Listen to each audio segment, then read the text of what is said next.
And joining us now is also the Energy Department's Oil Industry Management Bureau, DOE OIMB Director, Rino Abad. Director Abad, good afternoon. Can you hear us? Good afternoon. Good afternoon, Your sir. program at magandang hapon din sa ating mga kababayan. No? Good afternoon, sir. Good afternoon po. Thank you for joining us. Sir, just to be clear, sir, no, yung increase this week, itong total ng 520 for diesel, I think 350, I think for gasoline. This is not yet taking into account yung nangyari ng weekend, no? So iba pa to. Iba pa 'yon. Hindi klaro sa akin ang tanong. Ang naging adjustment mo na yan ay dala ho yan nung adjustment nung international price from June 9 to 13 versus 9 to 13. June 16 to 20. Okay. Movements as of last week. Last 2 weeks. Last 2 weeks na po. Before this week. Hanggang Biyernes. Yes po. Okay. Now, we just needed to get that clear kasi nga yung nangyari nung weekend, umatake yung US dun sa Iran and all the tensions that go with that attack, hindi pa po considered yan dito sa adjustments na to. Of course, ang ating makikitang actual effect niyan ay tama kayo dun sa June 23 sa Monday. Huh? Sir, baka June 30. To this week. June 23 to this week. So, ang effect ko nung ginawa ng US over the weekend, Opo. i-epekto ho yan sa week na to. But Meaning, tataas pa po lalo yan? Yung ba ibig niyo sabihin? Yung mga nakikita namin prices ngayon, most likely, tataas pa lalo. Hindi ho tayo sigurado kasi at the same time ngayon, after ang nangyaring strike ng US, nagkaroon ho ng announcement biglaan today, June 24. Ceasefire. Ay, yung Si ceasefire po. President at sinabi niya na in effect na yung peace agreement between Israel and Iran, though meron hong condition dyan na from direct statement of both countries, Israel and Iran, hindi pa ho naglalabas ng mga statement ang dalawang bansa. So,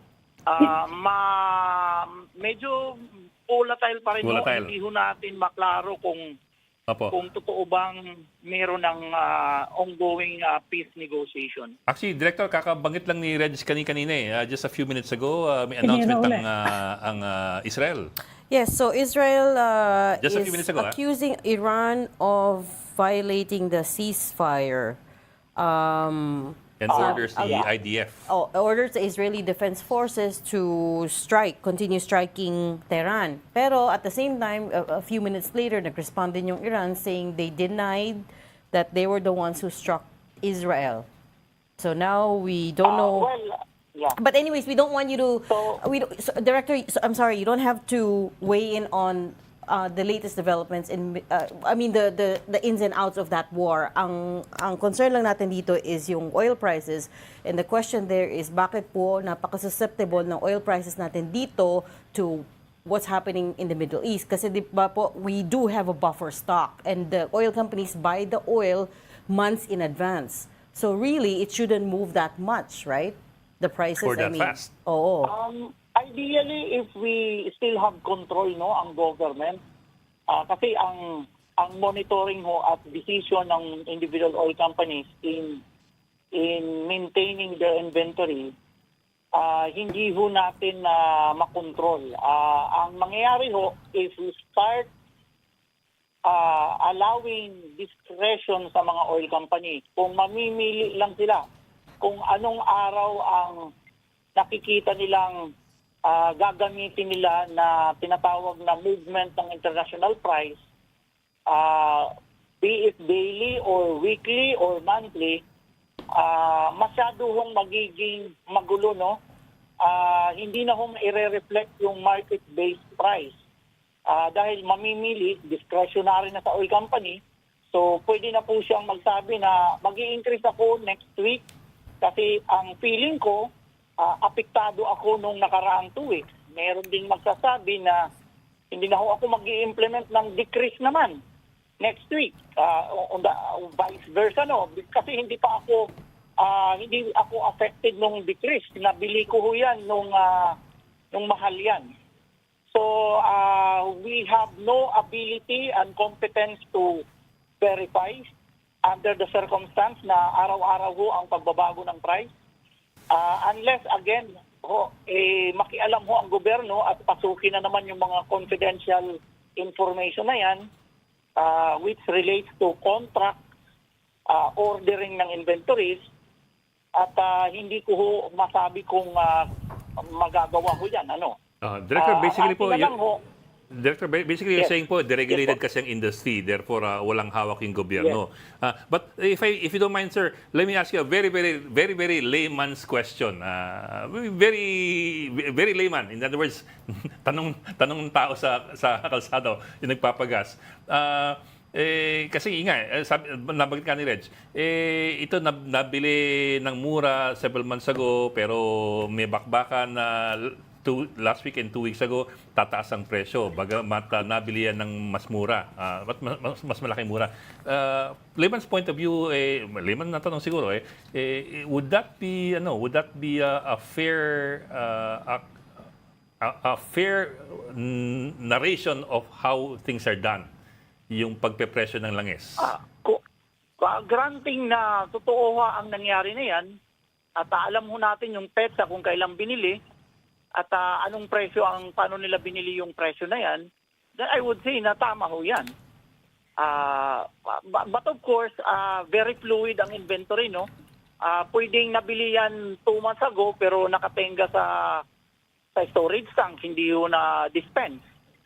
So, hindi ho, ang hirap ho talaga, again, kung maibabalik lang sa gobyerno ang control ng lahat, ay pwede ho nating i-allocate per inventory batch yung pricing. Kasi parang gusto nyo i-match namin yung inventory versus pricing. Kaya lang, very difficult on our part now I understand, sir. to do matching. Opo. So, ang gawin na lang ho natin, total cyclic naman yan, daily trading ho. Ang Tuesday ho, timing lang yan ng pag-i-implement ng adjustment. Pero ang laman ho ng computation na yan ay yung daily trading. So, ang gawin na lang ho natin, dahil wala namang ibang paraan, kundi i-reflect mo na lang, i-cyclic mo na lang. Every diferensya ng daily trading, i-reflect mo, to be fair. Pag increase. Pag decrease, i-decrease mo rin. Is that the system now, sir? Director, sabi ng gobyerno, of course, they have to reassure the people, no? They are preparing naman daw for contingencies kung sakasakali. And among the contingencies, maghahanap daw tayo ng ibang sources ng natin, crudo. At saka yung mga supply natin. Could you tell us more? Would you know about that? Could you tell us some details kung saan sakali yon? Saka syempre, hinahanap daw nila kung anong mga pwedeng ibang ruta ng pagkukunan. Ano ba ibang sources natin? Kung sakasakali, apart from the Middle East. Well, if you're talking about the Persian Gulf, malaki ho ang issue dyan because the 7 or 8 Middle East producing countries using the Persian Gulf to Gulf of Oman, yan ho ay nagpo-produce ng around 26 to 27 million barrels of oil per day.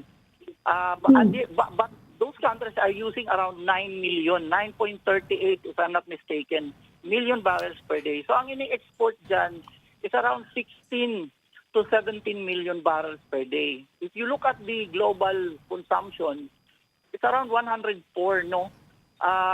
Tanggalin nyo na lang yung own use nila na 9 million, it's around 95, ano? So yung 16 to 17 million barrels per day na yan, pinaghatian niya nung 95, the rest of the 95 million demand per day. So that's around 17 to, may na rin kayo, the 17 to 18% of the global market supply, no, and demand. So, malaki ho kasi yan. When you encounter a situation kung magkakaroon ng pagsasara dyan, ang mangyayari ho, para kang nawalan ng 18%. And what is remaining to the global market would be the 82%. Hindi naman zero, no? May 82% ho tayo. Yun yung galing na lang sa unaffected OPEC countries at saka predominantly yung mga non-OPEC countries. So when you say other source, ito na ho yung 82%. Pero hindi ho tayo sigurado kung agaran nilang mapupunuan yung 18% na yan.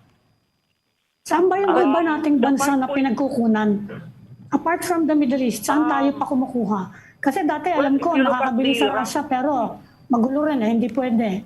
Saan tayo nakakakuha? Ibang Well, alternatives natin. Well, if you look at the ranking of major producing countries outside of OPEC, no, nandyan ho ang US. Nandyan ho yung Russia, pero part yan ng OPEC Plus. Di pero nga hindi pwede. naman part doon sa Persian Gulf.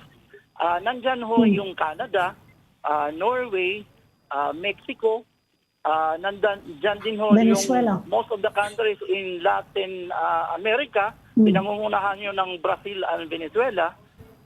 Meron pa ho tayong, of course, other OPEC countries na andun sa Africa. And these are, of course, the countries that we can go to kung i-avoid mo yung 8 main producing countries dyan sa Persian Gulf. Well, and so are we already talking to these countries directly? Canada, Norway, Hindi Mexico, ho- Latin hindi America, ho- Africa. Hindi na ho uso yung hand-to-hand shake na usapan or agreement na parang magtatawagan. The tradings are done in mercantile exchange, no? correct. You go So- like Singapore. So I was gonna say, di ba, ang we buy mostly from magkakaproblema ho Singapore. ito, well, ang magkakaproblema ito, kung ganitong mga sitwasyon, we have to force ourselves, no, to do diplomatic connections pag nawala ho yung Correct. 18% na yan. Correct. Most likely, we'll be dealing with market-based price, Correct. but we will be negotiating the allocation ng supply. So, dyan ho ang magiging anggulo dyan, and mangangailangan ho tayo ng tulong ng DFA Oo. to facilitate the discussions on what we call the government-to-government transaction. But that's exactly what I mean, Director Abad, kasi these are obviously uncertain and turbulent times. So are we looking at other channels like that? So going through the diplomatic channels. Kasi if you keep buying through the market, I do know we buy from Singapore mostly. If you keep buying from the mercantile markets, syempre, we will be susceptible always to market prices, right? So wala bang, are there any backdoor options here? You talked about all the other OPEC countries that we have friendly ties with. Canada, for instance, meron na po bang mga usapan na ganon? Knowing, for instance, that if not this, merong tariff war pa. If not the Middle East crisis, meron pong tariff war, meron pong other issues. So these are not normal times. Even ho, yung ibang countries ngayon, wala naman hong naka-standby na ganyang usapin. Even the ASEAN countries has not even agreed for the longest time dun sa tinatawag na APSA, no? Yung ASEAN Petroleum Security Agreement. Kasi ang hirap po talaga i-lock in yung supply mo over these countries that are producing who are also interested in getting the best price for their product. So, hindi ho magkukomit ang mga bansang yan at this early point in time unless you arrange with some ready-made available fund na kukunin mo talaga kasi hindi nila ihahangin yan at parang i-allocate sa'yo without cost, no? So, unfortunately, hindi ho tayo at that point in time. Ang atin hong magiging arrangement dyan pag umabot ho ang oras is talagang ipapacilitate ho natin yung diplomatic connections but this has to be accepted by the oil companies. Kasi at the end of the day, sila din pa rin ang may-ari na nitong mga storage facility. At unless i-trigger ho natin yung emergency power na nakalaan doon sa oil deregulation law na nagsasabi na temporarily the state may take over these facilities. Kaya lang may kondisyon yun.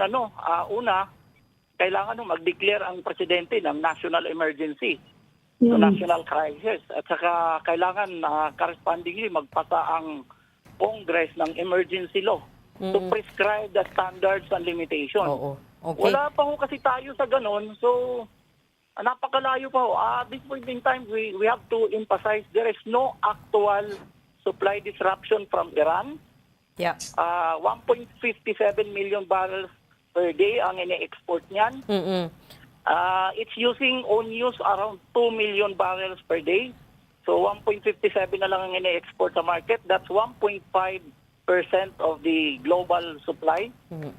5.4 pa lang is spare capacity ng Saudi, Kuwait at saka United Arab Emirates. 5.4 million barrels ang spare capacity. Kayang-kaya ho nilang punuan yung 1.5 na yan. In the worst case na mawala ho yung 18% na yan, hindi lang ho problema ng Pilipinas yan, problema ho ng buong mundo. At I think it will be a whole of government approach ang gagawin ho natin on how to deal with the non-OPEC countries, Yes. especially sa US Correct. at mga kasamahan natin sa ASEAN Oo countries. nga, correct, Director. I was just suggesting that baka maybe we can start planning now. But anyways, last question very quickly, 20 seconds, sir.